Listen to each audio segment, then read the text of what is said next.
perawatannya. Jadi rambutnya dirapikan. Itu Lebih kapan, ganteng Bang? sekarang Fadel.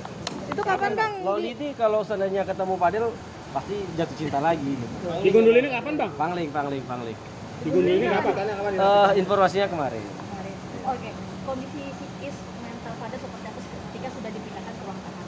Ya, psikisnya pertama begini, Fadel itu selalu menyatakan dirinya, "Bang, saya kuat. Orang abang tenang aja. Yang penting dampingi Fadel terus, kita berjuang sampai akhir, Bang." Itu pesan Fadel gitu. Karena memang Fadel selalu bilang, "Bang, ini bukan pertama kalinya saya di sini, Bang. Jadi saya pasti kuat dan saya pasti bisa melalui ini, Bang. Orang abang yakinlah ini semua fitnah kepada saya." Itu pesan Fadel. Tapi sekuat-kuatnya Fadel kan mungkin keadaan Bang, mata, punten Bang, gitu. ke atasan dikit Bang, hujan Bang. Nah, Bang, abang lihat sendiri Nah. apa sih walaupun kuat terlihat kuat tapi kondisi Ya, kalau kondisi mata ketika saya mau pulang gitu ya berlinang, berkaca gitu. Artinya dia sedih ditinggalkan gitu kan. Tapi itu hal yang wajar bagi saya kan. Ya, siapa juga yang nyaman di dalam itu kan gitu kondisinya. Bang, mungkin tanggapan ketika rilis kan Pak Fadil seperti Nah, ada penolakan seperti itu Bang. Ekspresinya, Bang. kalau untuk ekspresinya itu ketika rilis Fadel itu masih tidak menyangka di posisi ini gitu. Karena berlalu begitu cepat. Jangankan Fadel, saya sendiri pun tidak nyangka kondisinya secepat ini. Apalagi posisi Laura Mirjani atau Loli yang saya sudah empat mata bicara dengan Loli. Dan saya tekan di situ sebenarnya Loli. Bukan baik-baik saya ngomongnya, saya tekan gitu. Karena memang saya menginginkan fakta gitu. Karena lawyer ini ketika mendampingi klien selalu menyampaikan kepada klien itu untuk bicara jujur aja gitu. Supaya kita tahu materi pembelaan apa yang akan kita hadirkan ke depan. Materi pembelaan apa yang akan kita buktikan nanti di persidangan gitu. Kalau seandainya klien tidak jujur, ini akan menjadi sulit pada ruang pembelaannya gitu. Makanya saya selalu nekan itu kepada Fadel untuk jujur kepada saya. Bolehlah kalau mungkin kepada teman-teman media dia masih melakukan pembelaan, tapi kalau kepada lawyer jangan gitu. Supaya lawyer ini bisa melakukan pembelaan secara maksimal gitu. Karena pembelaan itu ketika orang sudah melakukan bersalah, berarti kan kita harus mengupayakan supaya hukumannya ringan, supaya ada unsur-unsur pemaaf. Kan gitu poinnya. Tetapi kalau Fadel menyatakan dia tidak bersalah, ya udah kita perjuangkan gitu. Kita nyatakan sampai putusan nanti bebas begitu. artinya Abang masih meyakini apa yang disampaikan Fadil itu jujur atau Keyakinan saya sekarang di posisi 50-50. Posisi saya di 50-50 gitu kan. kenapa Bang bisa begitu Bang? Gini ya.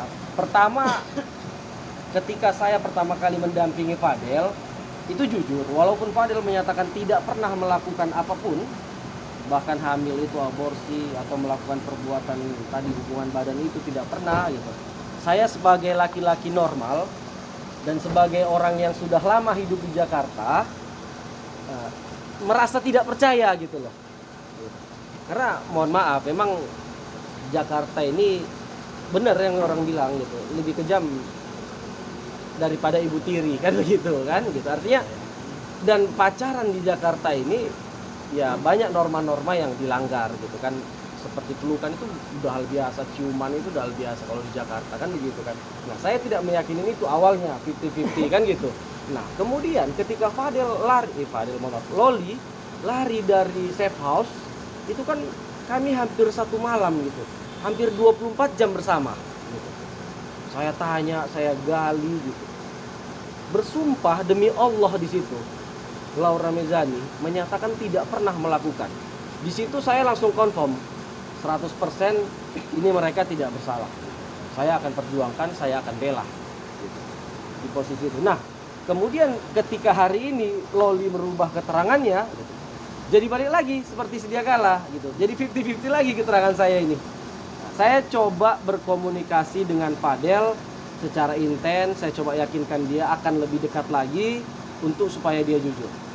Karena memang seperti komitmen kami di awal, ketika perbuatan itu ada, ya kami sebagai laki-laki yang dipegang pasti omongannya. Kami dari awal sudah menyatakan ketika Fadel berbohong kepada kami, konsekuensinya kami akan tinggalkan dia.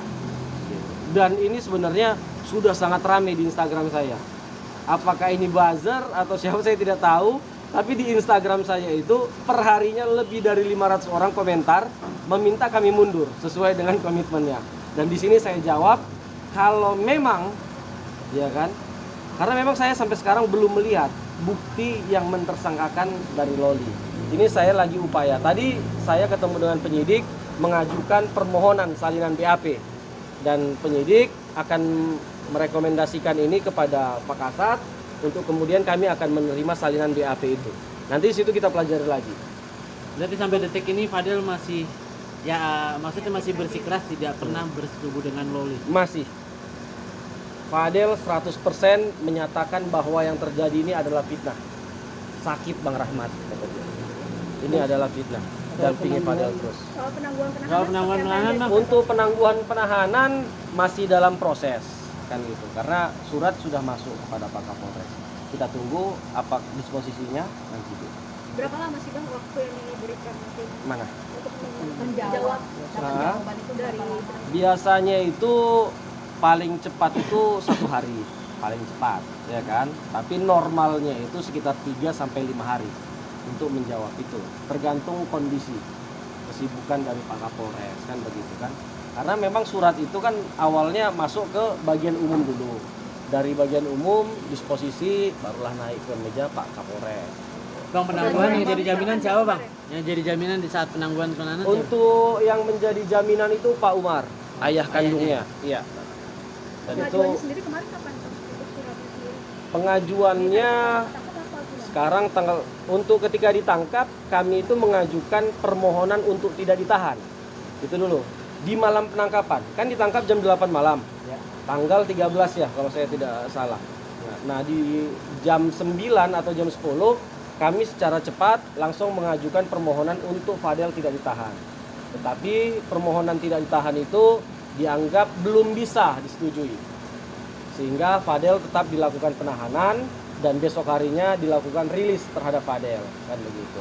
Nah, kemudian terkait dengan permohonan penangguhan penahanan itu kami masukkan sekitar tanggal 16 kemarin. Artinya sudah berjalan 2 hari sebenarnya surat itu. Bang, terakhir Kita Bang, tunggu. pertimbangannya apa Bang mengajukan permohonan penahanan sedangkan kasusnya kan Oke. tinggi nih Bang, di atas 5 tahun bahkan Benar. 15 Bahkan tahun. ancaman 15 tahun, benar ya. Pertimbangannya begini. Yang pertama kondisi Fadel sendiri. Fadel ini masih remaja, dia masih kuliah gitu. Artinya diharapkan supaya dia bisa menyelesaikan kuliahnya. Kemudian yang kedua, kondisi ibu kandung dari Fadel. Ibunya sudah beberapa hari ini sakit-sakitan dan sangat rindu terhadap Fadel gitu. Pertimbangan ke situ. Yang ketiga, bahwa Fadel sudah dijadwalkan sekitar bulan Maret akan mengikuti kompetisi dance internasional di salah satu negara gitu. Jadi kami berupaya untuk Fadel bisa tetap membela Indonesia gitu. Dan yang keempat, ada beberapa prestasi-prestasi Fadel yang selama ini dan ini mengharumkan nama Indonesia. Saya pikir ini harus menjadi pertimbangan kepada Pak Kapolres untuk memberikan penangguhan itu kepada Fadel. Itu poinnya. Oke, thank you. Hai, terima kasih sudah menonton. Jangan lupa subscribe, like, comment, and share.